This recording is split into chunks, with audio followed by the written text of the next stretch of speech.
नमस्कार दोस्तों, good morning सभी friend. Online class the Gaurav institute Jaipur में आपके क्लास जो आपको मिल रही है, रेगुलर आपको वीडियो लेक्चर प्रोवाइड कराया जा रहा है। ज्योग्राफी की क्लास अपन पढ़ रहे हैं और टॉपिक जो हमारा चल रहा है वो अपवाह तंत्र टॉपिक हमारा चल रहा है।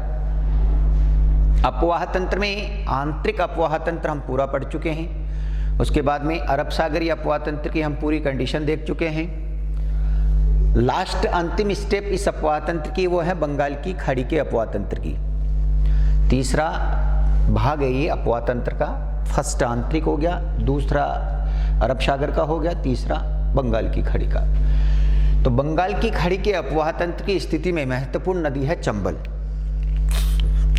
महत्वपूर्ण नदी कौन सी है? चंबल। ध्यान रखिएगा, यहां पर बंगाल की खाड़ी के अपवाह तंत्र को पूरा करने वाली नदियों में चंबल,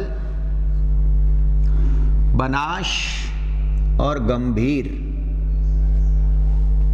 ये स्थिति आप इसमें देखेंगे। तीन नदियों को हम पढ़ेंगे, चंबल, बनास और गंभीर। इन तीनों नदियों की स्थिति से बंगाल की खाड़ी की स्थिति अपन कंप्लीट देख लेंगे। पहली महत्वपूर्ण नदी है आपकी चंबल। मैं एक्सप्लेनेशन थ्योरी एक बार आपको दे देता हूं, फिर डायग्राम पे आपको इसको बता दूंगा। ठीक है, देखिएगा। सबसे पहले उपनाम, चंबल के उपनाम क्या क्या हैं? इसको चवर्णवती कहते हैं। चंबल नदी को चवर्णवती, जो सबसे प्राचीन नाम है, सबसे प्राचीन नाम है। चंबल का सबसे प्राचीन नाम यदि कोई है तो वो है चवर्णवती। इसको नित्य वाहिनी या बारहमासी, बारह मासी के नाम से भी हम जानते हैं। रेगुलर बहने वाली नदी है, ठीक है, कंटिन्यू पानी रहता नदी में। इसके बाद में इसको कहा जाता मालव की गंगा।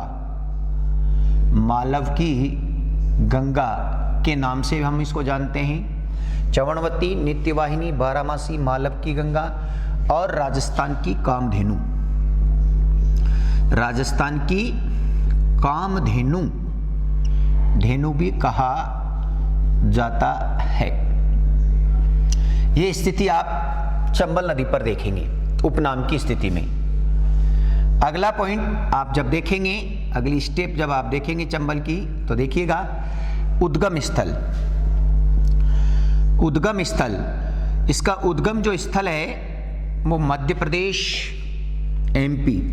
एमपी में जिला है इंदौर। इंदौर जिले में एक स्थान है, उस स्थान का नाम है महू, और महू में पहाड़ी है जिसका नाम है जानापाऊ। जानापाऊ की पहाड़ी 616 मीटर ऊंची है। तो ध्यान रखिएगा, उद्गम स्थल में जब आप पढ़ते हो तो जानापाऊ की पहाड़ी महू स्थान, इंदौर जिला और एमपी राज्य से निकलती है। ये नदी निकलती है, ध्यान रखिएगा, चंबल।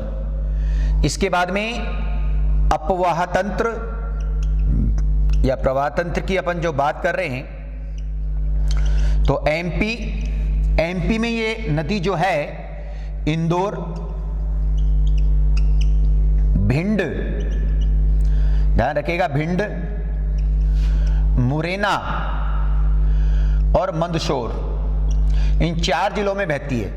एमपी में इंदौर, भिंड, मुरैना और मंदसौर, इन 4 जिलों में बहती है।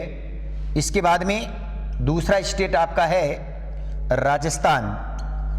राजस्थान के 6 जिलों से गुजरती भैया। राजस्थान के 6 जिलों में आप देखेंगे चित्तौड़गढ़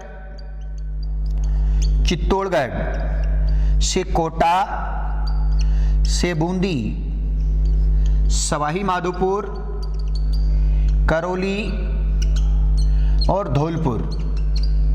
ये स्थिति आप यहां देख सकते हैं। चित्तौड़गढ़, कोटा, सवाई माधोपुर, करौली और धौलपुर, ठीक है। और धौलपुर से आगे अगले स्टेट में जब जाएगी तो अगला स्टेट आपका आ जाएगा यूपी, और यूपी में आगरा। अर्थात ये टोटल अपवाह तंत्र की स्थिति का दृष्टिकोण जब देखोगे तो इंदौर, भिंड, मुरैना, मंदसौर, चित्तौड़गढ़, कोटा, बूंदी, सवाई माधोपुर, करौली, धौलपुर और आगरा, अर्थात 1 2 3 4 5 6 7 8 9 10 और 11, टोटल 11 जिलों से, कुल 11 जिलों से लगभग चंबल नदी प्रवाहित होती है। ये आपको दिमाग में रखना। इसके बाद में देखिएगा, स्थिति को आप और पढ़ेंगे, प्रमुख बांध। चंबल नदी पर प्रमुख बांध हैं। पहला बांध आप देखोगे चंबल नदी पर तो ध्यान रखिएगा, गांधी सागर बांध है। गांधी सागर बांध चंबल नदी पर बांध है और उस बांध का नाम क्या है? गांधी सागर बांध है। मंदसौर में है। कहां पर है? मंदसौर में गांधी सागर बांध है, एमपी। आप ध्यान रखिएगा कहां पर? एमपी में। और गांधी सागर बांध की स्थिति थोड़ा सा मैं लॉजिकली बता देता हूं, तो ये चंबल नदी का सबसे बड़ा बांध है और चंबल नदी के सबसे बड़े बांध गांधी सागर पर 23 गुणा 5, आप देखेंगे 23 गुणा 5, अर्थात यहां पर इसको मल्टीप्लाई करेंगे, 5 3 15 हासिल 1 और 5 दूनी 10 और 1 11, 115 कुल मेगावाट विद्युत उत्पादन का कार्य होता है। अर्थात यहां पर 5 इकाइयां कार्यरत हैं और एक इकाई से 23 मेगावाट निकलता है। इस गांधी सागर पर बिजली उत्पादन की 5 इकाइयां कार्यरत हैं और एक इकाई से 23 मेगावाट निकलता है, तो 5 से कुल 115 मेगावाट विद्युत उत्पादन का कार्य गांधी सागर बांध से किया जाता है। राइट। इसके बाद में दूसरा महत्वपूर्ण बांध है राणा प्रताप सागर बांध। राणा प्रताप सागर बांध, ध्यान रखिएगा, दूसरा महत्वपूर्ण बांध है राणा प्रताप सागर बांध। इस राणा प्रताप सागर बांध की स्थिति आप देखोगे तो यहां पर कुल मेगावाट की स्थिति का आप अध्ययन करोगे तो यहां स्थिति आप जब देखोगे तो 43 गुणा 4, 4 3 12 हासिल 1, 4 चौको 16 और 1 17, 172 कुल मेगावाट, 172 कुल मेगावाट विद्युत उत्पादन का कार्य राणा प्रताप सागर बांध से होता है। राणा प्रताप सागर बांध चित्तौड़गढ़ में है, चित्तौड़गढ़, और चित्तौड़गढ़ कहां पर है? राजस्थान में। यह स्थिति आप इसमें और देखेंगे। आगे आप देखोगे तीसरा बांध। तीसरे बांध की अपन चर्चा कर रहे हैं तो तीसरा बांध यहां पर है, जब आप देखेंगे जवाहर सागर बांध। जवाहर सागर बांध है, जवाहर सागर बांध है भैया। और जवाहर सागर बांध ध्यान रखिएगा, ये भी कोटा में है। कोटा और बूंदी की सीमा पर आप कह सकते हो, कोटा बूंदी की सीमा पर है, राजस्थान में जवाहर सागर बांध। इस बांध से कुल, ध्यान रखिएगा, 99 मेगावाट, कुल 99 मेगावाट विद्युत उत्पादन का कार्य होता है। 33 गुणा 3, एक इकाई, 3 इकाई कार्यरत है, एक इकाई से 33 निकलता है, तो 33 मल्टीप्लाई 3 करेंगे तो 99 मेगावाट विद्युत उत्पादन का काम हो चुका है। ये सारी कंडीशन प्रमुख बांधों की अपन इस चंबल नदी पर देखते हैं। इसके बाद में देखिएगा चंबल नदी पर प्रमुख अभ्यारण्य। चंबल नदी पर प्रमुख अभ्यारण्य, पहला है चंबल घड़ियाल। चंबल घड़ियाल, चंबल नदी पर प्रमुख अभ्यारण्य है चंबल घड़ियाल। और इस चंबल घड़ियाल में एक मछली या राष्ट्रीय दृष्टिकोण में जलीय जीव की अपन बात करें तो पाई जाती है, जिसका नाम है डॉल्फिन, जिसको गांगेसुस या डॉल्फिन के नाम से जानते हैं। डॉल्फिन, गांगेसुस 2010 में राष्ट्रीय जलीय जीव घोषित किया। राष्ट्रीय जलीय जीव घोषित किया गया, घोषित किया। इसके बाद में ऊद बिलाऊ भी यहां पाया जाता है और घड़ियाल तो देखने को मिलता ही है, नाम से स्पष्ट हो रहा है, ऊद बिलाऊ है ना। और गांगेसुस जैसे जलीय जीव इस चंबल घड़ियाल अभ्यारण्य में पाए जाते हैं। तो एक पॉइंट तो आपका कौन सा हो गया? चंबल घड़ियाल। दूसरा देखेंगे आप जवाहर सागर। जवाहर सागर वन्यजीव अभ्यारण्य है, वन्यजीव अभ्यारण्य इसी नदी पर है। और तीसरा पॉइंट और देखेंगे आप भैंसरोडगढ़ वन्यजीव अभ्यारण्य भी इसी नदी पर है। तो इस नदी पर 3 महत्वपूर्ण जलीय अभ्यारण्य हैं, जिसमें नंबर 1 आप देखेंगे चंबल घड़ियाल अभ्यारण्य है, नंबर 2 जवाहर सागर अभ्यारण्य है और नंबर 3 भैंसरोडगढ़ वन्यजीव अभ्यारण्य है। ये सारी स्थिति आप जब देख रहे हैं तो किसकी बन रही है? चंबल नदी की बन रही है। इसके बाद में और स्थिति अपन देखते हैं चंबल नदी पर क्या क्या कंडीशन है उनका अध्ययन करते हैं। चंबल नदी पर एक बनता है त्रिवेणी संगम, त्रिवेणी संगम बनता है और त्रिवेणी संगम सवाई माधोपुर में, सवाई माधोपुर में ध्यान रखिएगा खंडार तहसील है। इस खंडार तहसील में एक बड़बाश गांव है। इस बड़बाश गांव में चंबल, बनास और शीप 3 नदियां आकर मिलती है। इस स्थान को रामेश्वर धाम के नाम से जानते हैं, रामेश्वर धाम के नाम से जानते हैं। महर्षि परशुराम की तपोस्थली के लिए स्थान प्रसिद्ध रहा है इतिहास में। तो ध्यान रखिएगा इस नदी पर एक त्रिवेणी संगम है और उस त्रिवेणी संगम का जो नाम है वो रामेश्वर धाम है, जहां पर चंबल, बनास और शीप। ध्यान रखिएगा कार्तिक पूर्णिमा को, कब? कार्तिक पूर्णिमा को मेला भरता है और ये मेला मीणा समाज का कुंभ कहलाता है। मीणा समाज का कुंभ, आदिवासियों का कुंभ नहीं। ध्यान रखिएगा मैं मीणा समाज के कुंभ की बात कर रहा हूं। मीणा समाज का कुंभ कहलाता है। आदिवासियों का कुंभ तो बेणेश्वर धाम हो गया जो माही नदी पर है। ये आदिवासियों का कुंभ नहीं कहकर मीणा समाज का कुंभ कहलाता है। ये त्रिवेणी संगम की स्थिति यहां पर बनती है। चंबल नदी पर फिर 2 चीज मैं बता देता हूं, बहुत बार बताया। उत्खात स्थलाकृति, उत्खात स्थलाकृति और बीहड़ भूमि का निर्माण होता है। चंबल नदी से उत्खात स्थलाकृति एवं बीहड़ भूमि का क्या होता है? निर्माण होता है। चंबल नदी एक जलप्रपात का निर्माण करती है, जलप्रपात का निर्माण करती है जिसका नाम है चूलिया जलप्रपात। चूलिया जलप्रपात ध्यान रखिएगा 18 मीटर ऊंचा जलप्रपात है चित्तौड़गढ़ में। तो चूलिया जलप्रपात जो राज्य का सबसे बड़ा जलप्रपात है। ये सारी स्थिति आप यहां पर जब देखेंगे तो एक्सप्लेनेशन थ्योरी में चंबल नदी की हो जाएगी। इस बीच में चंबल नदी की कुल लंबाई का आप अध्ययन करोगे। चंबल नदी की कुल लंबाई, पूर्व में इसकी लंबाई 966 किलोमीटर थी पूर्व में, और वर्तमान में 1051 किलोमीटर इसकी टोटल लंबाई है। ध्यान रखिएगा जिसमें से 251 किलोमीटर अंतर्राज्यीय सीमा बनाती है, अंतर्राज्यीय सीमा बनाती है। ध्यान रखिएगा जिसमें से 251 किलोमीटर की अंतर्राज्यीय सीमा का क्या करती है? निर्धारण करने वाली भारत की सबसे लंबी नदी मानी जाती है। वो कौन सी मानी जाती है? चंबल। तो विद्यार्थियों ये सारी चीजें आप जब पढ़ रहे हो तो चंबल नदी के दृष्टिकोण की होगी। इसके बाद में चंबल की अंतिम स्टेप में अपन कुछ सहायक नदियों का अध्ययन करेंगे। सहायक नदियां मैं बता दूंगा, चंबल के डायग्राम में बता दूंगा सीधी, जो सहायक नदियों की स्थिति का दृष्टिकोण अपन देखेंगे। तो ये आप थोड़ा सा चंबल के ध्यान रखना। अब मैं इसको सारी चीज को बोर्ड पर, मैप पर आपको लेके आता हूं। मैप पर आप देखेंगे और भी अच्छे से चीज समझ में आ जाएगी। इस चीज को आप स्क्रीनशॉट लेके सेव रख सकते हैं। देखिएगा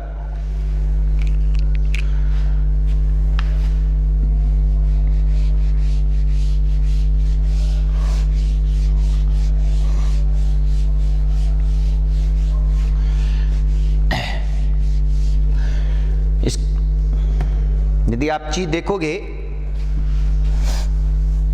डायग्राम पर तो चंबल का दृष्टिकोण और भी अच्छी तरह स्पष्ट हो जाएगा। डायग्राम से अच्छे से चीज समझ में आ जाएगी।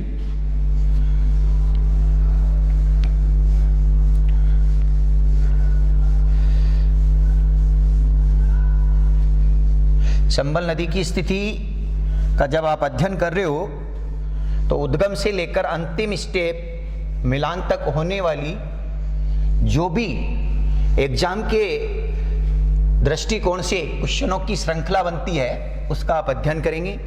ठीक है, ताकि वो चीज आपके क्लियर रहे। मैं बताता हूं चंबल नदी की स्थिति को।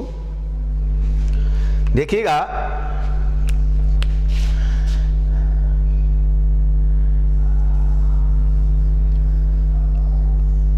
यह है जानापाऊ की पहाड़ी, जानापाऊ की पहाड़ी 616 मीटर ऊंची है, इंदौर में है,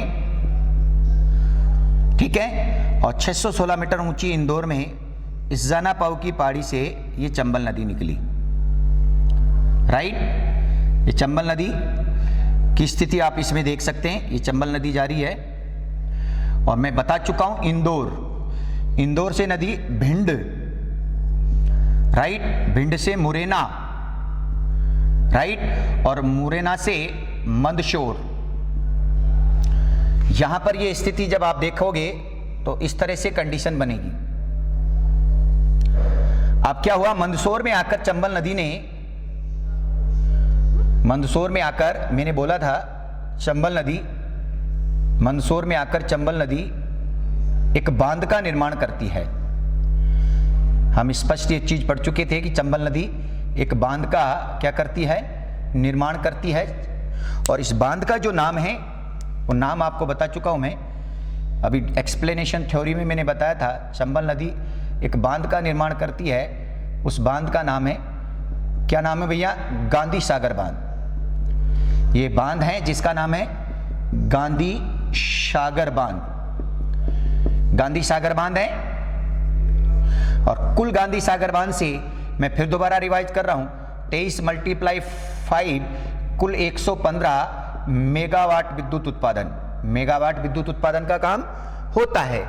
भानपुरा और मानपुरा के पठारों के मध्य स्थित है ये बांध, ध्यान रखिएगा। भानपुरा एवं मानपुरा, मानपुरा के पठारों के मध्य स्थित है। ये सारी चीज आप चंबल नदी की स्थिति में देख सकते हैं। समझ में आया भाई? ठीक है। इसके बाद में आप देखेंगे, स्थिति को और स्पष्ट करेंगे तो क्या कंडीशन बनेगी वो और देखिएगा। मंदसौर की स्थिति हो गई। इसके बाद में यहां से मैंने चंबल नदी को आगे निकाला, और आगे निकालने वाली स्थिति को जब मैं लेके गया तो मंदसौर से राजस्थान में प्रवेश, मंदसौर से राजस्थान में 84गढ़, और 84गढ़ कहां, चित्तौड़गढ़ में, 84गढ़ चित्तौड़गढ़ में प्रवेश करती है। चित्तौड़गढ़ 84गढ़ में प्रवेश, ध्यान रखिएगा, प्रवेश जहां करती है उस स्थान को मैंने चिन्हित किया है, और इस स्थान का नाम क्या है भैया, 84गढ़। 84गढ़ नामक स्थान पर प्रवेश करती है, राइट। और 84गढ़ नामक स्थान पर प्रवेश करने के बाद चंबल नदी की स्थिति को हम आगे बढ़ाते हैं तो एक जल प्रपात का निर्माण होता है आगे जाकर, और पानी का, नदी का पानी ऊंचाई से गिरता है, और गिरने के बाद एक जल प्रपात का निर्माण होता है। यह है जल प्रपात, जल प्रपात, जिसका नाम है चूलिया। कौन सा जल प्रपात है भैया, चूलिया। 18 मीटर ऊंचा, जो राज्य का सबसे ऊंचे जलप्रपात का क्या करती है, निर्माण करती है। और आगे नदी चूलिया जलप्रपात का निर्माण करके रावत भाटा के निकट पहुंचती है, और रावत भाटा के निकट पहुंचकर नदी फिर, ध्यान रखिएगा, यहां पर एक स्थिति को फिर आप देखोगे तो फिर एक बांध का निर्माण होता है। उस बांध की स्थिति को जब अपन देखेंगे तो बांध का नाम है राणा प्रताप सागर बांध। ध्यान रखिएगा, कौन से बांध का निर्माण हो रहा है, राणा प्रताप सागर बांध का क्या हो रहा है, निर्माण होता है। राणा प्रताप सागर बांध का निर्माण होता है। और राणा प्रताप सागर बांध की स्थिति मैंने दोबारा एक्सप्लेनेशन में कहा है, 43 × 4 कुल 172 मेगावाट विद्युत उत्पादन का काम होता है। ये बांध है जो कौन है, बांध का नाम है राणा प्रताप सागर बांध। कौन सा बांध बना हुआ है, राणा प्रताप सागर बांध बना हुआ है। ये जो बांध हम देख रहे हैं, इस बांध की स्थिति का अपन अध्ययन कर रहे हैं। ये बांध है आपका गांधी सागर बांध, पिछला जो रह गया है गांधी सागर बांध की स्थिति आपके यहां स्पष्ट हो चुकी है। इसके बाद में आप जब देखेंगे गांधी सागर बांध का निर्माण होने के बाद नदी आगे बढ़ी, और आगे जाकर कोटा में ही फिर एक और बांध का क्या कर दिया, निर्माण कर दिया। और एक और बांध का निर्माण करने के बाद ये स्थिति फिर आप देखेंगे तो ये बांध जो बना कोटा के अंदर, उस बांध का नाम है, ध्यान रखिएगा, पहला जो बांध बनता है, इस बांध की स्थिति को आप जब देखेंगे तो ये बांध है कोटा बैराज। मैंने थ्योरी में एक बांध नहीं लिखा था, यहां एक्सप्लेनेशन उसका दे रहा हूं। ये है Kota barrage, sorry Jawahar Sagar, Kota barrage बाद में बनेगा जवाहर सागर बांध, राइट। जवाहर सागर बांध का निर्माण होता है और मैंने बोला है 33 × 3 कुल 99 मेगावाट विद्युत उत्पादन का काम इसमें पॉसिबल हुआ है।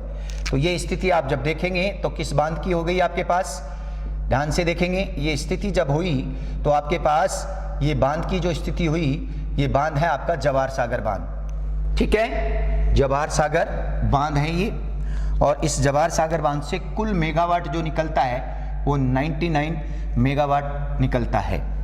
ये स्थिति आप इसमें देखेंगे, ठीक है। आगे चलते हैं और नदी की स्थिति को जब आगे बढ़ाते हैं तो क्या कंडीशन है, नदी की स्थिति को आगे जब लेके चलोगे फिर ध्यान रखिएगा, इस पर एक महत्वपूर्ण बांध फिर और बनता है। उस बांध की स्थिति का आप अध्ययन करोगे तो ये बांध भी बहुत इंपॉर्टेंट बांध है, जो ध्यान रखिएगा कोटा के अंदर ही है और इसका नाम है कोटा बैराज। क्या नाम है भैया, ये कोटा बैराज बांध है। कोटा बैराज बांध केवल सिंचाई होती है भैया, केवल सिंचाई का कार्य होता है, केवल सिंचाई का कार्य होता है, ध्यान रखिएगा, केवल सिंचाई का कार्य होता है इस बांध से। और इस बांध का नाम जो है वो आपके पता है, मैं लिख दिया है, बांध का जो नाम है वो है कोटा बैराज। तो केवल कोटा बैराज जो सिंचाई का काम करता है वो कोटा में, और आप ये कह सकते हो कि एमपी और राजस्थान दोनों में महत्वपूर्ण सिंचाई का काम करने वाला जो बांध है फिर वो कोटा बैराज है। इस कोटा बैराज से ध्यान रखिएगा 2 नहरें निकाली गई। कोटा बैराज से 2 महत्वपूर्ण नहरें निकाली गई है, 2 नहरें महत्वपूर्ण निकाली गई है कोटा बैराज से। और 2 महत्वपूर्ण नहरों का आप अध्ययन करोगे तो ये दाईं ओर नहर है, दाईं ओर की नहर, जिसको आरएमसी, और बाईं ओर की एक नहर है। आप बाईं ओर की नहर का अध्ययन करोगे तो ये बाईं ओर की नहर है, जहां आप देखोगे ये है एलएमसी, ठीक है। तो दाईं ओर की नहर है, इस दाईं ओर की नहर पर कुल, ध्यान रखिएगा, कुल 8 लिफ्ट नहरें हैं निकाली गई हैं, जिनसे कोटा 12 प्लस एमपी, इनमें क्या होती है, सिंचाई का कार्य होता है। ये सारी स्थिति चंबल नदी की है। 2 नहरें निकाली गई है, बाईं ओर और दाईं ओर, बाईं ओर की नहर और दाईं ओर की नहर। इस तरह से ये कोटा बैराज से केवल सिंचाई का कार्य किया जाता है। इसके बाद में नहर की स्थिति को आप आगे बढ़ाओ, नदी को आगे बढ़ाओगे तो कोटा से नदी आगे पहुंचती है बूंदी होते हुए। बूंदी में नदी, ध्यान रखिएगा, बूंदी में नदी चौड़ी एवं गहरी हो जाती है, चौड़ी एवं गहरी, और इस स्थान का नाम है केशोरायपाटन नामक स्थान पर चौड़ी गहरी हो जाती है, जो वाटर सफारी के लिए उपयुक्त स्थान है। वाटर सफारी के लिए उपयुक्त स्थान है, वाटर सफारी के लिए उपयुक्त स्थान माना जाता है। इसके बाद में सवाई माधोपुर पहुंच जाती है। चंबल नदी कहां पहुंच गई, सवाई माधोपुर पहुंच गई। और सवाई माधोपुर में जाकर चंबल ने, ध्यान रखिएगा, जैसे कि हमने उसमें पढ़ा था, एक त्रिवेणी संगम का क्या हो गया, निर्माण हो गया। ये सीप नदी है, ध्यान रखिएगा, ये बनास नदी है और ये चंबल है। इस स्थान को जब हम बोल रहे हैं या पढ़ रहे हैं तो इस स्थान को हमने जो नाम दिया है, ये नाम जो दिया है वो है रामेश्वर धाम। रामेश्वर धाम के नाम से जानते हैं, ठीक है। रामेश्वर धाम चंबल, बनास और शीप 3 नदियां आकर मिलती है, ठीक है। ये स्थिति रामेश्वर धाम के नाम से संबोधित की जाती है। और आगे जाकर चंबल नदी उत्खात, स्थलाकृति और बीहड़ क्षेत्र का निर्माण करते हुए अंत में नदी की स्थिति को देखते हैं तो यमुना नदी में मिल जाती है। कौन सी में, यमुना नदी में मिल जाती है। इटावा, इटावा में यमुना नदी में यहाँ लास्ट में जाकर नदी मिल जाती है। ये बीहड़ क्षेत्र का क्या होता है, बीहड़ क्षेत्र का निर्माण। कौन से क्षेत्र का निर्माण होता है भैया, बीहड़ क्षेत्र का निर्माण होता है। और अंतिम स्टेप में कुछ इस तरह से चंबल का दृष्टिकोण हम यहाँ मुख्य नदी का देख सकते हैं। चंबल नदी दो महत्वपूर्ण पर्वत श्रृंखलाओं के मध्य से बहती है, दो महत्वपूर्ण, ऊपर बहती है अरावली, अरावली पर्वतमाला ध्यान रखिएगा, और नीचे जो पर्वतमाला उसका नाम है विंध्याचल पर्वतमाला, विंध्याचल पर्वतमाला। दो महत्वपूर्ण पर्वतमालाओं के मध्य से बहती है, इस कारण से इसे great boundary fault, great boundary fault के नाम से जानते हैं। ग्रेट बाउंड्री फॉल्ट के नाम से हम इसे संबोधित करते हैं। ये स्थिति आपके मुख्य अपवाह तंत्र में जब देखोगे तो चंबल नदी की हो गई। समझ में आया आपके? चंबल की सारी कंडीशन मैं आपको यहां बता चुका हूं। अब इस बीच में चंबल की प्रमुख सहायक नदियां जिनका अपन अध्ययन करेंगे, तो पहले तो मैं चंबल की प्रमुख सहायक नदियों का अध्ययन आपको कराता हूं। कौन कौन सी चंबल की प्रमुख सहायक नदियां हैं देखिएगा। पहले देखते हैं नदियां कौन कौन सी चंबल की सहायक नदियों में। देखिएगा, पहली नदी है गुजाली, ये सहायक नदियों में गुजाली। फिर नदी है ब्राह्मणी, मेज, ईज, चाकड़, कुन्नू। गुजाली, ब्राह्मणी, मेज, ईज, चाकड़, कुन्नू। ध्यान रखिएगा। मांगली, प्रत्यक्ष रूप से कह सकते हो मांगली, कालीसिंध, कालीसिंध, चंद्रभागा, चंद्रभागा, आहू, आहू, परवन, निमाज, निमाज, पार्वती। गुजाली, ब्राह्मणी, मेज, ईज, चाकड़, कुन्नू, मांगली, कालीसिंध, चंद्रभागा, आहू, परवन, निमाज, पार्वती। ठीक है, निमाज, पार्वती। ये सभी जो नदियां हैं, ये सभी जो नदियां हैं, ये सभी किसकी सहायक नदियां हैं? ध्यान रखिएगा, सहायक नदियां। और ये सभी सहायक नदियां किसकी भैया? ये सभी सहायक नदियां आप देखोगे तो सभी सहायक नदियां हैं चंबल की। कौन कौन सी हैं? नंबर 1 गुजाली, ब्राह्मणी, मेज, ईज, चाकड़, कुन्नू, मांगली, कालीसिंध, चंद्रभागा, आहू, परमन, निमाज और पार्वती। ये सभी जो महत्वपूर्ण नदियां हैं, ये सभी नदियां आप जब देखेंगे तो ये सभी जो नदियां हैं चंबल की सहायक नदियां हैं। डायग्राम में तो इसमें सेट नहीं कर सकता मैं चंबल की सहायक नदियों का। अगले वीडियो लेक्चर में मैं चंबल की सहायक नदियों का अध्ययन आपको कराऊंगा, क्योंकि थोड़ी सी चंबल लेंथी है, 2 पार्ट में अपन इसको पढ़ेंगे। तो चंबल को जब पढ़ेंगे तो 2 पार्ट में इसका अध्ययन करेंगे। अगला वीडियो लेक्चर जो हमारा आएगा उसमें चंबल की सहायक नदियों का अपवाह तंत्र का दृष्टिकोण मैं आपको बताऊंगा। यदि वीडियो आपको पसंद आया है तो लाइक करें, सब्सक्राइब करें चैनल को, बेल आइकन को दबा के रखें।